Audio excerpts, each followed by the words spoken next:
Olá amigos, antes de você ficar com o próximo vídeo, se inscreva no canal e ative o sininho aí, tá bom?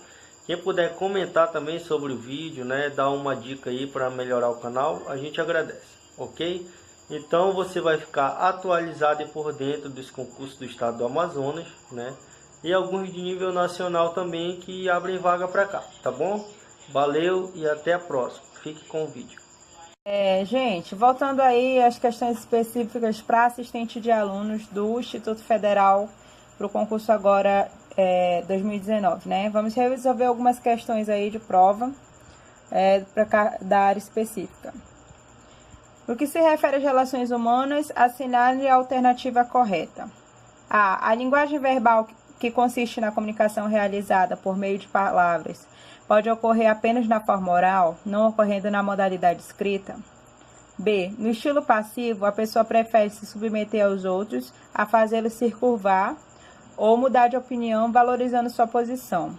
C. No estilo assertivo, a pessoa tende a afastar-se ou submeter-se com o objetivo de evitar decepções. D. No estilo manipulador, a interação caracteriza-se por manobras de distração ou manipulação dos sentimentos dos outros e dos objetivos não expostos claramente. E. No estilo agressivo, a pessoa tem respeito por si própria e pelos outros e está aberta ao compromisso e à negociação.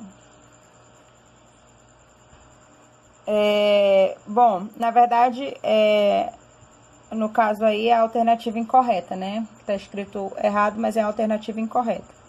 Bom, a alternativa correta da questão é a letra E. Por quê? Porque no estilo agressivo, a pessoa, claro, obviamente, que não tem respeito pela outra pessoa e nem por si própria, né?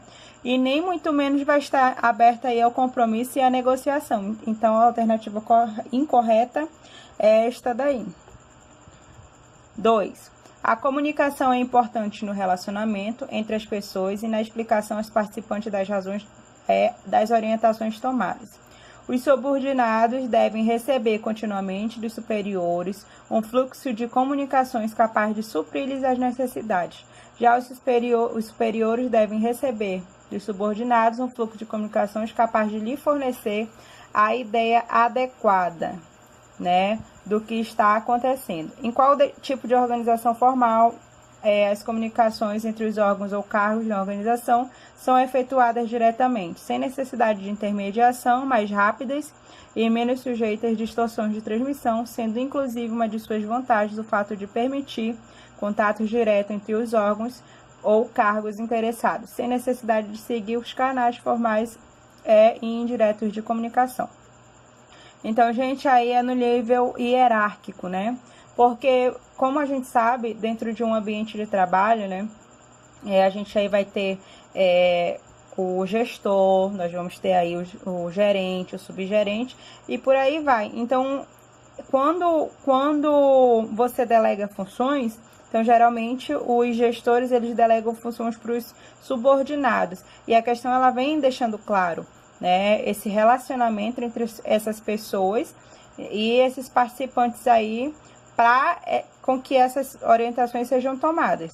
Então, a alternativa correta é a nível hierárquico, a alternativa D.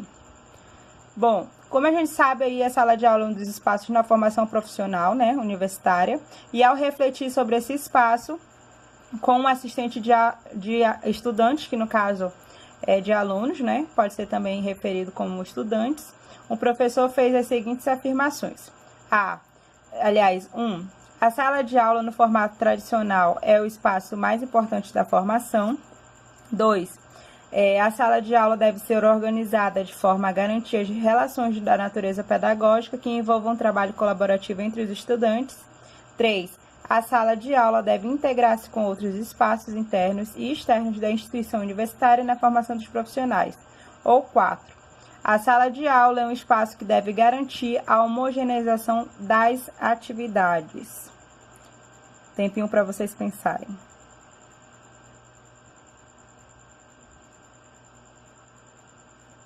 Bom, a alternativa correta é a 2 e a 3, a D. Né? Por quê?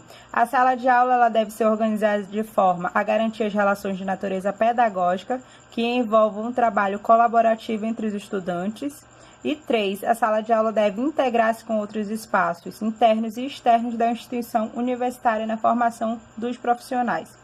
Essa terceira alternativa aí, é claro e obviamente que ela deve ser feita, né, toda de forma pedagógica, porque você não vai para uma atividade externa, né, sem um conteúdo programático anterior. Então, aí vocês que vão trabalhar na área de assistente de alunos ou assistente de estudantes, como também é conhecido o cargo, vocês terão que saber sobre isso, das atividades que serão disponibilizadas aí para dentro e fora do ambiente escolar.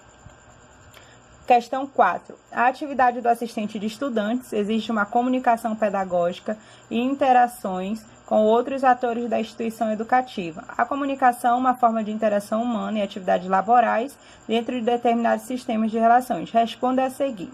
Então, novamente, a alternativa correta, ou as alternativas.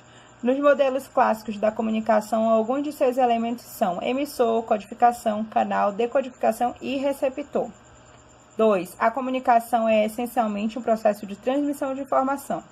3. A comunicação tem um caráter motivado, orientada para a satisfação das necessidades das pessoas. Ou 4. A rigidez e a flexibilidade são mecanismos na comunicação.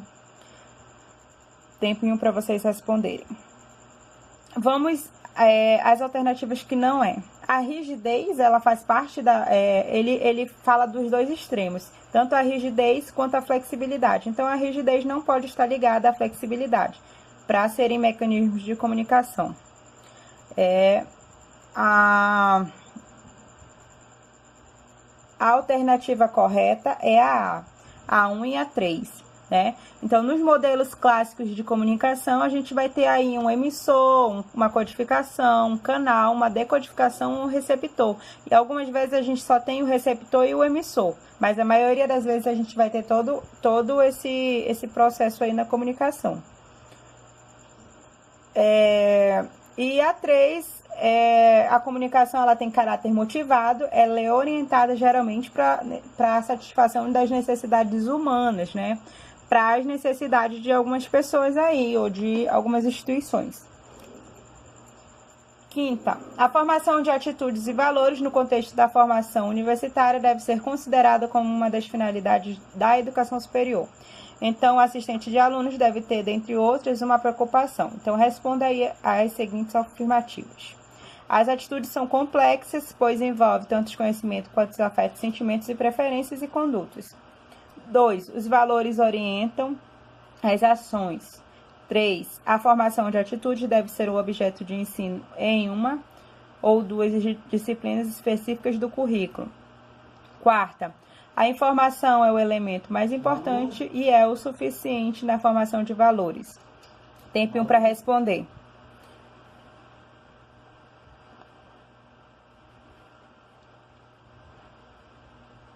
Bom, as afirmativas corretas são 1 e 2.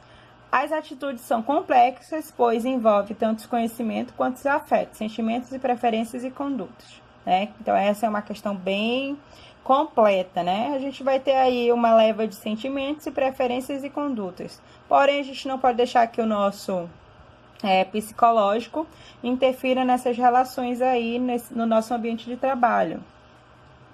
E a 2, os valores vão orientar as ações, né? Lembrando que a gente não tem que pôr a nossa preferência religiosa, a nossa preferência por determinadas situações atrapalharem nossa conduta no nosso ambiente de trabalho. A 6ª, vamos falar um pouquinho sobre deficiência visual, que vem inclusive falando aí da Lei 10.048, né? E mais 2 decretos falando de deficiências não só visual, mas também deficiências físicas, né? E etc.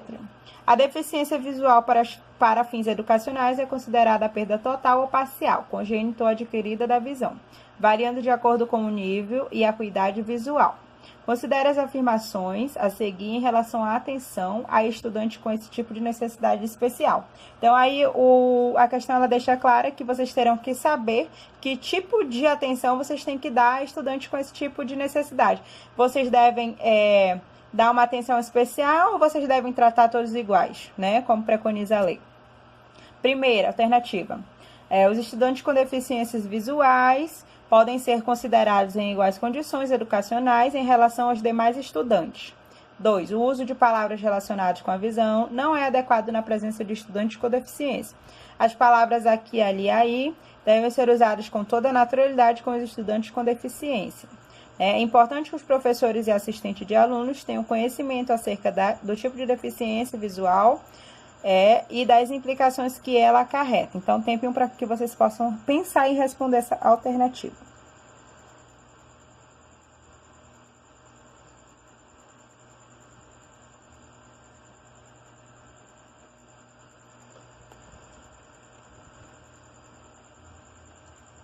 Bom, vamos lá as alternativas que não possam ser feitas. Gente, a gente tem dois tipos de situações. A gente tem uma coisa chamada igualdade e nós temos uma situação chamada equidade. Então, aí a gente vai usar o princípio da equidade. Qual é o princípio da equidade? O princípio da equidade é o seguinte, é tratar os iguais de forma igual e os desiguais de forma desigual. Isso significa dizer que quando eu trato um deficiente visual ou uma pessoa com deficiência física de uma forma diferente, eu não estou muitas das vezes excluindo. Então, eu estou entendendo que aquela deficiência ela precisa ser tratada de uma forma diferente, né?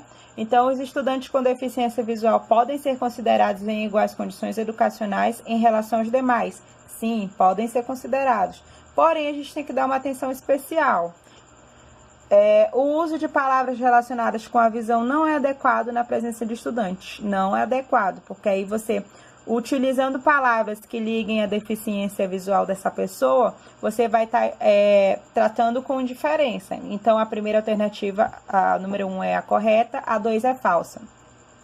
A 3, palavras aqui e ali devem ser usadas com toda a naturalidade com estudantes Sim, devem ser utilizadas palavras corriqueiras do dia, né? E orientações que vocês vão inserir aí no trabalho de vocês.